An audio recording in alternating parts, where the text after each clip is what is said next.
ഒരാളാണ് കേട്ടോ. ടൂർ പോകാൻ പോലും അനുവദിക്കാത്ത മദ്രസകൾ ഉണ്ടായിരുന്നു. ഞാൻ Oh അത്തരം my മദ്രസയിൽ പഠിച്ച ഒരാളാണ്. God. പറയുന്നതൊക്കെ പൊട്ടത്തരാണ്. ഓരോ കാലത്തുള്ള ജനതക്കനുസരിച്ചുള്ള നേതൃത്വത്തെ അള്ളാഹു ഇവിടെ നിയമിക്കും. അതിന്റെ ഏറ്റവും വ്യത്യാസങ്ങൾ എല്ലാവർക്കും ബാധകമാണ് എന്ന് മനസ്സിലാക്കുക. അസ്സലാമു അലൈക്കും വറഹ്മത്തുള്ളാഹി വബറകാതുഹു. സോഷ്യൽ മീഡിയയിൽ ഒരു ചെറുപ്പക്കാരന്റെ ഒരു പരാതി കേൾക്കാനിടയായി. മദ്രസകളിൽ പണ്ട് കാലത്ത് ടൂർ പോവാൻ അനുവദിച്ചിരുന്നില്ല. അതുപോലെ ഭരതനാട്യം, നാടോടി നൃത്തം തുടങ്ങിയ കലാരൂപങ്ങളിൽ പങ്കെടുക്കാൻ അനുവദിച്ചിരുന്നില്ല. TV കാണാൻ അനുവദിച്ചിരുന്നില്ല.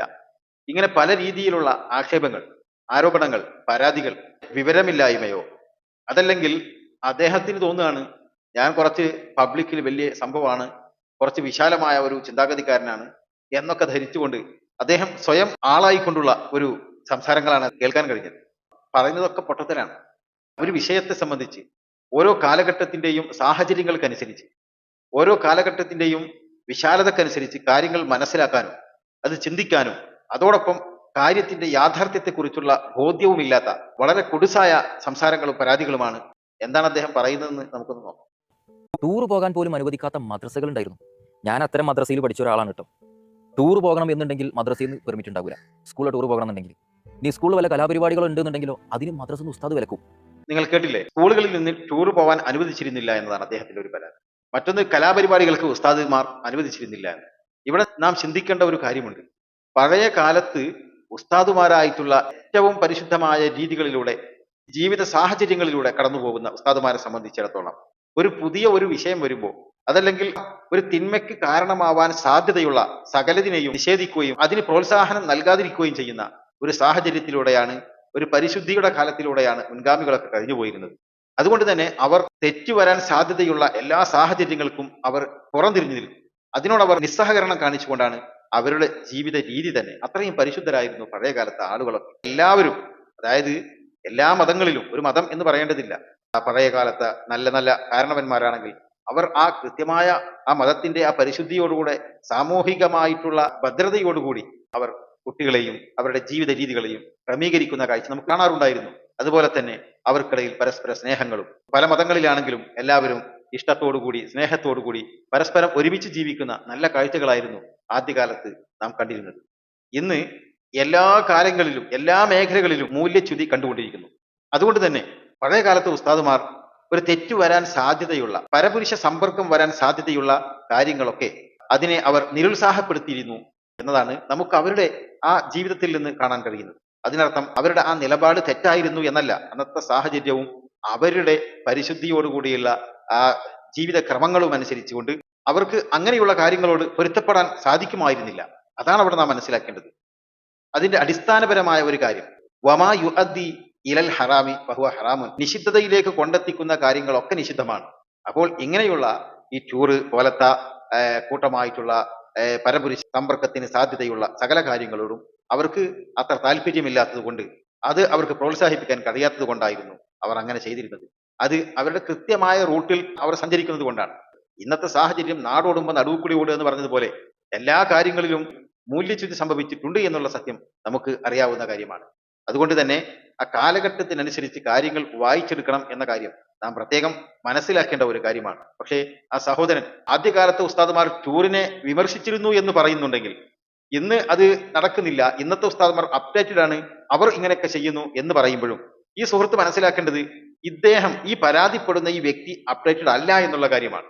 കാരണം അന്നത്തെ സാഹചര്യത്തെ വായിക്കാൻ, അന്നത്തെ കാലഘട്ടത്തെ വായിച്ചെടുക്കാൻ, അന്നത്തെ സമുദായത്തിന്റെ, അന്നത്തെ കാരണവന്മാരുടെ, ഉസ്താദുമാരുടെ, സമൂഹത്തിന്റെ പരിശുദ്ധിയും കൃത്യതയും പക്വതയും പാകതയും മനസ്സിലാക്കാനുള്ള ഒരു ഇദ്ദേഹത്തിൽ ഉണ്ടായിട്ടില്ല എന്ന് നാം ഇവിടെ നിന്ന് വായിക്കേണ്ട കാര്യമാണ്.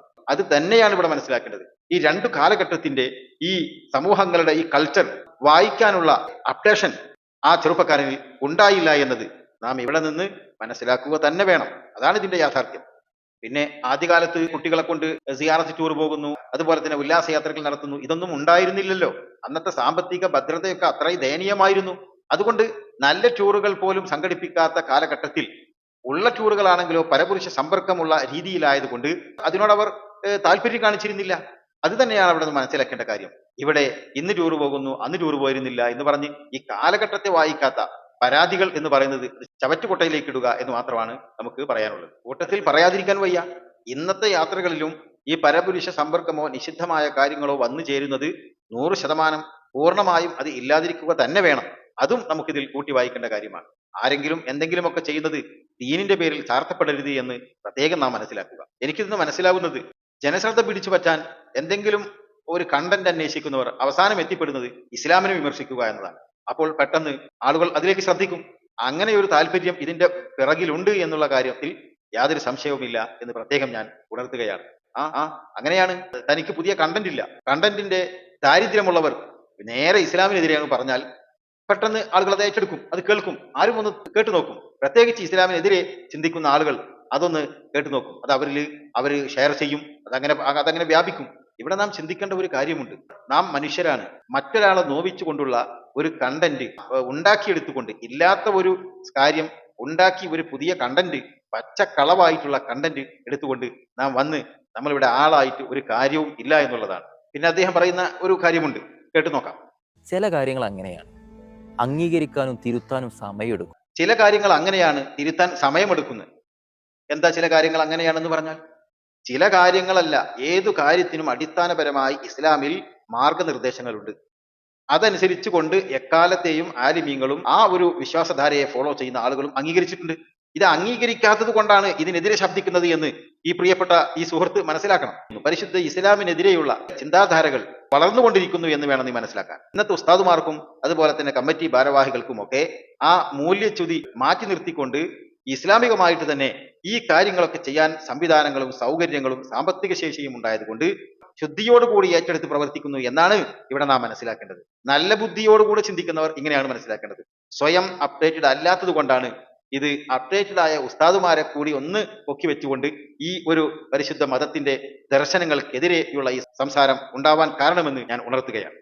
പലതും അദ്ദേഹം പറയുന്നുണ്ട്, കേട്ടു. ഇതിന്റെ പേരിൽ എന്നെ നന്നായിട്ട് ക്രൂശിക്കുന്ന ആളുകൾ ഉണ്ടായിരിക്കും. ക്രൂശിച്ചിട്ട് ഒരു കാര്യമില്ല, കാരണം പറയുന്നത് സത്യമാണ്. എന്നെ ക്രൂശിക്കും, ഞാൻ പറഞ്ഞത് സത്യമാണെന്ന്. ഒരാൾ കളവ് വിളിച്ചു പറയാം, എന്നിട്ട് പറയാം ഞാൻ പറഞ്ഞത് സത്യമാണെന്ന്. എങ്ങനെ ഉണ്ടാവും? ഇപ്പൊ മനസ്സിലായിട്ടുണ്ടാവും കാര്യങ്ങൾ. നീ പറഞ്ഞത് കളവാണ്, അതായത് നീ അപ്ഡേറ്റഡ് അല്ല. അന്നത്തെ സാഹചര്യത്തിൽ എന്തുകൊണ്ട് അത് വിമർശിക്കപ്പെട്ടു? അന്ന് അവർ അനുവദിക്കാതിരുന്നത് എന്തുകൊണ്ട്? ഇന്ന് എന്തുകൊണ്ട് അത് അനുവദിക്കുന്നു? ഇവർക്ക് അതിനുള്ള സാഹചര്യങ്ങൾ ഉണ്ടായതുകൊണ്ട് തെറ്റുകളെ മാറ്റി നിർത്തി തെറ്റുകളില്ലാത്ത രീതിയിൽ കാര്യങ്ങൾ ചെയ്യാൻ അവർക്ക് സൗകര്യം ഉണ്ടായതുകൊണ്ട് അവർ ചെയ്യുന്നു എന്ന് മനസ്സിലാക്കാത്ത പ്രിയപ്പെട്ട സുഹൃത്ത് പറയുന്നതാണോ ഞങ്ങൾ സത്യമാണെന്ന് മനസ്സിലാക്കേണ്ടത്? ഒരു കളവങ്ങ് പറയുക, എന്നിട്ട് അത് സത്യമാണെന്ന് അത് അങ്ങോട്ട് ധരിച്ച് അങ്ങോട്ട് സംസാരിക്കുക. ഇത് സത്യമാണോ അസത്യമാണോ എന്ന് മനസ്സിലാക്കാൻ കുറച്ച് വിശാലത വേണം. അതുകൊണ്ടാണ് ഈ ഒരു വിഷയത്തിൽ ഒരു ഉസ്താദായിട്ടുള്ള എനിക്ക് സംസാരിക്കേണ്ടി വന്നിരിക്കുന്നത്. പലതും പറയുന്നുണ്ട്, നോക്കാം. ഒരു കാലത്ത് ടി വി ശൈത്താൻ പെട്ടിയാണ് എന്ന് പറഞ്ഞിരുന്ന ആളുകളാണ് സബ്സ്ക്രൈബിന്റെ ബട്ടൺ അമർത്തണേ എന്ന് പറഞ്ഞിട്ട് വീണ്ടും ഇതേ ടി വിയിലൂടെ ഇസ്ലാമിക പ്രഭാഷണം എന്ന് പറഞ്ഞിട്ടൊരു പണ്ട് ടി വിയെ ശൈത്താൻ പെട്ടി എന്ന് പറഞ്ഞിരുന്നു എന്നതാണ് അദ്ദേഹത്തിന്റെ മറ്റൊരു പരാതി. സത്യത്തിൽ അത് ശൈത്താൻ പെട്ടി തന്നെയല്ലേ? ഒന്ന് ആലോചിച്ച് നോക്ക്. നന്മകളും തിന്മകളും ഉള്ള സംഭവമാണത്. ഒരു പാത്രം പോലെയാണ്. ആ പാത്രത്തിൽ മദ്യമൊഴിക്കാം, ആ പാത്രത്തിൽ പാലൊഴിക്കാം, രണ്ടും നമുക്ക് ചെയ്യാം. നന്മയെയും തിന്മയെയും ഒരുപോലെ ഉപയോഗിക്കാൻ പറ്റുന്ന ഉപകരണമാണല്ലോ ടി വി. പഴയ ആളുകൾ എന്തുകൊണ്ട് അതിനെ എതിർത്തു? അവർ ഏറ്റവും പരിശുദ്ധിയോടുകൂടിയുള്ള ജീവിതം നയിച്ചവരായിരുന്നു. എന്തുകൊണ്ട് അവർ അങ്ങനെ പറഞ്ഞു? അതിൽ ഇസ്ലാമിൽ വല്ല അടിസ്ഥാനവും അവരങ്ങനെ ചിന്തിച്ചതിനുണ്ടോ എന്ന് നീ ചിന്തിച്ചില്ല. അവിടെയാണ് പ്രശ്നം. മഹാനായ ഉമർ ഫാറൂഖ് റളിയല്ലാഹു അൻഹു തങ്ങൾ പറയുന്ന ഒരു വാചകമുണ്ട്, കുന്നാനദഉ തിസ്അത ആശാരിൽ ഹലാലി, ഞങ്ങൾ ഹലാലിന്റെ 10ൽ 9 ഞങ്ങൾ ഉപേക്ഷിക്കുമായിരുന്നു. മിൻ അൻ യഖാഫിൽ ഹറാമി, ഹറാമിൽ അകപ്പെടുമെന്ന് ഭയന്ന് ഞങ്ങൾ ഹലാലിൽ തന്നെ 10ൽ 9 ഞങ്ങൾ ഉപേക്ഷിക്കുമായിരുന്നു. അത് അവരുടെ പരിശുദ്ധിയാണെന്ന് മനസ്സിലാക്കണം. അവിടെ അതിനെ ചോദ്യം ചെയ്യരുത്. എന്തിനാ ഹലാലിനെ ഒഴിവാക്കേണ്ട ആവശ്യം? എന്തിനാണ് ഉമർ തങ്ങൾ അങ്ങനെ പറഞ്ഞത്? എന്താണ് അങ്ങനെ ഒരു ദീനിന്റെ ഖലീഫ ഒരു സമുദായത്തിന് ഇങ്ങനെ ഒരു തെറ്റായ ഇൻഫർമേഷൻ നൽകിയത് എന്നൊക്കെ പറഞ്ഞ് മഹാനായ ഉമർ തങ്ങളെ വിമർശിക്കേണ്ട ആവശ്യമില്ല. അവരുടെ പരിശുദ്ധിയോടുകൂടിയുള്ള ജീവിതത്തിന്റെ ആ ചിന്താധാരയിൽ നിന്ന് വരുന്ന മനോഹരമായ വാചകങ്ങളാണ്, മനോഹരമായ നിലപാടുകളാണ്, മനോഹരമായ ജീവിത രീതിയാണത്. അങ്ങനെയാണ് അതിനെ വായിക്കേണ്ടത്. 10 ഹലാൽ ഉണ്ടെങ്കിൽ അതിൽ 9 അവർ ഉപേക്ഷിക്കുമായിരുന്നു. ഒറ്റ ഹലാൽ മാത്രം എടുത്ത്, അത്യാവശ്യമുള്ള ഒരു ഹലാൽ മാത്രം എടുത്ത് ബാക്കി 9 ഉപേക്ഷിക്കുമായിരുന്നു എന്ന് പറഞ്ഞാൽ അതവരുടെ പരിശുദ്ധിയാണെന്നാണ് മനസ്സിലാക്കേണ്ടത്. എന്തിനാണ് ഹലാലായ ബാക്കി 9 ഉപേക്ഷിച്ചത് എന്ന് ചോദ്യം ചെയ്യലല്ല യുക്തി, എന്ന് ചോദ്യം ചെയ്യലല്ല പുരോഗതി, എന്ന് ചോദ്യം ചെയ്യലല്ല അപ്ഡേറ്റ്. മനസ്സിലാക്കുക, കാര്യം മനസ്സിലാക്കിക്കൊണ്ട് വിമർശിക്കുക. ഓരോ കാലഘട്ടത്തിലുള്ള സാഹചര്യങ്ങൾ മനസ്സിലാക്കിക്കൊണ്ട് വേണം ഒരു വിഷയത്തെ നാം സമീപിക്കേണ്ടത് എന്ന് പ്രത്യേകം മനസ്സിലാക്കണം. നാം പറഞ്ഞു വന്നത് ശൈത്താൻ പെട്ടിയെ കുറിച്ചാണ്. ടി വിയെ സംബന്ധിച്ചിടത്തോളം നമുക്കറിയാം അതിൽ ഹലാലും ഹറാമും ഉണ്ട്.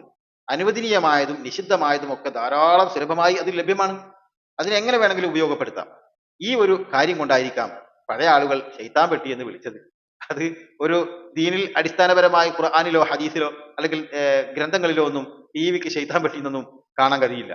അപ്പൊ അതുകൊണ്ട് അത് അന്നത്തെ സാഹചര്യം അനുസരിച്ചുകൊണ്ട് അന്നത്തെ കാലഘട്ടത്തിലെ ആളുകൾ അവരുടെ ആ ഒരു ജീവിത രീതിയിൽ നിന്ന് അതിനെതിരെ ഉപയോഗിച്ച ഒരു പദമായിട്ട് വേണം ശൈത്താൻ പെട്ടി പ്രയോഗത്തെ മനസ്സിലാക്കാൻ. ഇതൊന്നും മനസ്സിലാക്കാനുള്ള അപ്രേഷൻ സ്വന്തത്തിൽ ഇല്ലാത്തത് കൊണ്ടായിരിക്കാം അതിനെയും വിമർശിച്ചുകൊണ്ട് വീഡിയോയിൽ വന്നത്. പിന്നെയും അദ്ദേഹം പലതും പറയുന്നുണ്ട്. നോക്ക്, കാലം മാറി മാറി വരും. നിങ്ങളൊക്കെ ചെയ്യുമ്പോൾ നല്ല കാര്യം, നമ്മൾ എന്ത് ചെയ്താലും അത് തെറ്റ്. കാലം മാറി വരും, നിങ്ങൾ ചെയ്യുമ്പോൾ നല്ലത്, നമ്മൾ ചെയ്ത തെറ്റ്. അതാണ് വലിയ ഒരു പരാതി. അതായത് ഉസ്താദുമാർ തെറ്റ് ചെയ്താൽ അത് ശരി, ഉസ്താദുമാർ അല്ലാത്തവർ തെറ്റ് ചെയ്താൽ അത് തെറ്റ്. ഇങ്ങനെയാണ് ഉസ്താദുമാർ മനസ്സിലാക്കുന്നത് എന്നാണ് ഒരു പരാതി ഉള്ളത്.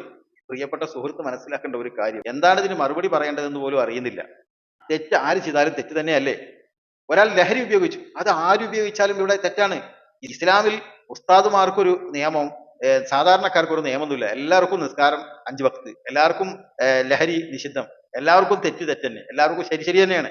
ഇന്ന് മനസ്സിലാക്കിയ പോരെ കാര്യങ്ങൾ? പക്ഷെ ഇത് അങ്ങനെയല്ല മനസ്സിലാക്കുന്നത്. എന്തൊക്കെയോ ദുരുദ്ദേശം. ഇതിൽ നിന്നൊക്കെ മനസ്സിലാക്കേണ്ട ഒരു കാര്യം, ഒരല്പം നീ അപ്ഡേറ്റഡ് ആയിരുന്നുവെങ്കിൽ നീ ആരോപണങ്ങൾ ഒരിക്കലും പറയുമായിരുന്നില്ല. ഇവിടെ ഓരോ കാലഘട്ടവും ആ കാലഘട്ടത്തിന് അനുസരിച്ച് അവരുടെ ചിന്താധാരയും അവരുടെ ജീവിത രീതികളും അവരുടെ എല്ലാ കാര്യങ്ങളും ആ കാലഘട്ടത്തിനനുസരിച്ചായിരിക്കും. നമുക്കറിയാം അള്ളാഹുവിന്റെ നിയമങ്ങൾ, പരിശുദ്ധമായ ശരീഅത്തിന്റെ നിയമങ്ങൾ, ആദ്യ പ്രവാചകന്മാർക്കുണ്ടായിരുന്ന നിയമങ്ങളല്ല പലതും ഹബീബായ നബി കരീം സല്ലല്ലാഹു അലൈഹി വസല്ലമ തങ്ങളുടെ പരിശുദ്ധമായ ശരീഅത്തിലുള്ളത്. ചില പ്രവാചകന്മാരുടെ കാലത്ത് വസ്ത്രത്തിൽ നജസായി കഴിഞ്ഞാൽ അവിടെ മുറിച്ചു കളയുക എന്നതാണ്. കഴുകലായിരുന്നില്ല. അന്ന് വെള്ളത്തിന്റെ ലഭ്യത കുറവ്, അന്നത്തെ വസ്ത്രങ്ങൾ മൃഗങ്ങളുടെ തോലും മരങ്ങളുടെ ഇലകളും ഒക്കെ ആയിരുന്നു. അപ്പോൾ അതിനോട് യോജിച്ച ഒരു നിയമം, അത് മുറിച്ചു കളഞ്ഞ് വേറൊരു ഇല അവിടെ വെച്ചു കൊടുക്കുക, അല്ലെങ്കിൽ ആ ഭാഗം മുറിച്ചു കളഞ്ഞ് വേറൊരു തൊലിയുടെ ഭാഗം അവിടെ തുന്നിച്ചേർക്കുക. ഇത് അന്നത്തെ സാഹചര്യത്തോട് യോജിച്ച നിയമങ്ങളാണ്. ഇങ്ങനെയാണ് നാം കാര്യങ്ങൾ മനസ്സിലാക്കേണ്ടത്. ഇങ്ങനെ വേണം കാര്യം മനസ്സിലാക്കാൻ. അപ്പോഴേ സ്വന്തം അപ്ഡേറ്റഡ് ആയി എന്ന് നമുക്ക് മനസ്സിലാക്കാൻ സാധ്യമാവുകയുള്ളൂ. നോക്കൂ, ഇമാം ഷാഫിഈ തങ്ങൾ ഒരു വിഷയത്തിൽ തന്നെ, മഹാനായ ഷാഫിഈ ഇമാമിന് ഖദീമായ ഖൗലും ജദീദായ ഖൗലും വ്യത്യസ്തമായ രീതിയിൽ ഇമാം ഷാഫിഈ തങ്ങൾ പറഞ്ഞതായി നമുക്ക് കാണാൻ കഴിയും. ഇവിടെ നിന്ന് നാം മനസ്സിലാക്കേണ്ട ഒരു കാര്യമുണ്ട്. പഴയ കാലത്ത് ഇമാം ഷാഫിഈ തങ്ങൾ പറഞ്ഞത് അന്നത്തെ കാലത്തിനോട് യോജിച്ച ഒരു നിരീക്ഷണ രീതിയായിരുന്നു അന്നവർ നടത്തിയത്. അന്നത്തെ ആ നിരീക്ഷണം അനുസരിച്ച് അന്നത്തെ കാലഘട്ടത്തിൽ യോജിച്ച, ആ സാഹചര്യത്തോട് യോജിച്ച ഒരു രീതിയിൽ മഹാനവർകൾ അതിന് തീരുമാനം പറഞ്ഞു എന്നാണ് നാം മനസ്സിലാക്കുന്നത്. പിൻകാലത്ത് പറഞ്ഞ ജദീദായ ഖൗലിൽ മഹാനായ ഷാഫിഈ തങ്ങൾ അതിനെതിരായിട്ട് അതല്ലാത്തൊരു അഭിപ്രായം ആ വിഷയത്തിൽ പറഞ്ഞിട്ടുണ്ടായിരിക്കും. അത് മുമ്പ് ഞാൻ പറഞ്ഞത് തെറ്റായിരുന്നു, ഇപ്പോൾ പറഞ്ഞതാണ് ശരി എന്നല്ല മനസ്സിലാക്കേണ്ടത്. ഈ പിൻകാലത്തുള്ള സാഹചര്യത്തിൽ അന്നത്തെ കാലഘട്ടത്തിൽ അന്നത്തെ ആളുകളുടെ ജീവിത രീതിക്കനുസരിച്ച് അവർ ഇജ്തിഹാദ് ചെയ്ത് കണ്ടെത്തിയ, അവർ തീരുമാനം പറഞ്ഞ ഒരു നിയമമായിട്ട് വേണം മനസ്സിലാക്കാൻ. അല്ലാതെ ജദീദിന് എതിരായി ഖദീം പറഞ്ഞു, ആ ജദീദ് തെറ്റായിരുന്നു, ഖദീമാണ് ശരി എന്നല്ല മനസ്സിലാക്കേണ്ടത്. സ്വയം അപ്ഡേറ്റഡ് ആയി കാര്യങ്ങൾ മനസ്സിലാക്കണമെന്നതിന് ഒരു ഉദാഹരണമാണ് ഞാൻ പറഞ്ഞു തന്നത്. ഇനിയും മനസ്സിലായില്ലെങ്കിൽ ഒന്നുകൂടി പറഞ്ഞു തരാം. മഹാനായ നബി കരീം സല്ലല്ലാഹു അലൈഹി വസല്ലമ തങ്ങൾ പറഞ്ഞു, ഖൈറുൽ ഖുറൂനി ഖർനി സുമ്മല്ലദീന യലൂനഹും സുമ്മല്ലദീന യലൂനഹും. എന്റെ നൂറ്റാണ്ടുകാരാണ് ഏറ്റവും ഉത്തമർ, പിന്നെ അതിനോട് അടുത്തവർ, പിന്നെ അതിനോട് അടുത്തവർ. ഇവിടെ എന്താണ് ഇതിന്റെ അർത്ഥം? നബി സല്ലല്ലാഹു അലൈഹി വസല്ലമ തങ്ങളുടെ കാലത്തുള്ള ആളുകൾ ഏറ്റവും പരിശുദ്ധരായ, ഏറ്റവും കൃത്യമായ, മഹത്വപൂർണമായ ആളുകളായിരുന്നു. പിന്നെ അതിനോട് അടുത്തവർ, പിന്നെ അതിനോട് അടുത്തവർ. അങ്ങനെയാണ് അവരുടെ ക്രമം, സ്ഥാനക്രമങ്ങൾ ഹബീബായ നബി കരീം സല്ലല്ലാഹു അലൈഹി വസല്ലമ തങ്ങൾ നമ്മെ പഠിപ്പിച്ചത്. ഇവിടെ നാം മനസ്സിലാക്കേണ്ട ഒരു കാര്യമുണ്ട്. ഹബീബായ നബിയുടെ കാലത്തുള്ള ആളുകളുടെ നേതാവ്, അവരുടെ ഉസ്താദ് ഹബീബായ നബിയായിരുന്നു. എത്ര പരിശുദ്ധരായിരുന്നു മുത്തുനബി, എത്ര പരിപൂർണരായിരുന്നു ഹബീബായ നബി കരീം സല്ലല്ലാഹു അലൈഹി വസല്ലമ തങ്ങൾ. കാരണം അന്നത്തെ ആളുകൾ വളരെ പെർഫെക്റ്റ് ആയ, വളരെ പരിശുദ്ധിയുള്ള ആളുകളാണ്. അങ്ങനത്തെ പരിശുദ്ധരായ ആളുകൾക്ക് ഉള്ള നേതാവും അവരെക്കാൾ പരിശുദ്ധരായവരായിരിക്കും. അപ്പോൾ ഇന്നത്തെ കാലത്തെ ഉസ്താദുമാരെ കുറ്റം പറയുന്ന പ്രിയപ്പെട്ട സുഹൃത്ത് മനസ്സിലാക്കേണ്ടത്, ഞാനടങ്ങുന്ന ഇന്നത്തെ ജനത ഇത്രയേ ഉള്ളൂ, ഇത്ര ആയതുകൊണ്ടാണ് ഇത്ര മോശപ്പെട്ട ആളുകളായിട്ടുള്ള ആളുകൾ ഞങ്ങളുടെ ഉസ്താദുമാരായിട്ട് വന്ന് എന്ന് മനസ്സിലാക്കിയാൽ മതി. അപ്പൊ പിന്നെ കുറ്റം പറയാൻ വല്ലാതെ താല്പര്യമൊന്നും വരില്ല. ഈ ഹദീസിൽ നിന്ന് നാം മനസ്സിലാക്കേണ്ടത്, കാലം പിറകോട്ട് പോകും തോറും ഖൈറ് കുറഞ്ഞുകൊണ്ടിരിക്കുന്നു എന്ന് നാം മനസ്സിലാക്കണം. അത് എല്ലാവർക്കും ബാധകമാണ്. സാധാരണക്കാർക്കും ഉസ്താദുമാർക്കും കാരണവന്മാർക്കും ഒക്കെ അങ്ങനെയാണ്. പഴയ കാലത്തെ കാരണവന്മാരുടെ പരിശുദ്ധിയും ആ ആണത്തവും അവരുടെ നിലപാടുമല്ല ഇന്ന്. എല്ലാത്തിലും വ്യത്യാസങ്ങൾ ഉണ്ടായിട്ടുണ്ട്. അതിന്റെ ഒരു കുറവ് എല്ലാത്തിലും ഉണ്ടെന്ന് മനസ്സിലാക്കുക. അപ്പൊ അതുകൊണ്ട് ഉസ്താദുമാർ മോശക്കാര്, നമ്മൾ നല്ലവര് എന്ന് പറയണ്ട. ഓരോ കാലത്തുള്ള ജനതക്കനുസരിച്ചുള്ള നേതൃത്വത്തെ അള്ളാഹു ഇവിടെ നിയമിക്കും. അതിന്റെ വ്യത്യാസങ്ങൾ എല്ലാവർക്കും ബാധകമാണ് എന്ന് മനസ്സിലാക്കുക. അള്ളാഹു തആല നല്ലത് ചിന്തിക്കാനും ഒന്ന് വിശാലമായി ചിന്തിക്കാനുള്ള ഒരു ബുദ്ധിയും ബോധ്യവും തൗഫീഖും തരട്ടെ എന്ന് മാത്രം പ്രാർത്ഥിച്ചുകൊണ്ട് അസ്സലാമു അലൈക്കും വറഹ്മത്തുള്ളാഹി വബറകാതുഹു.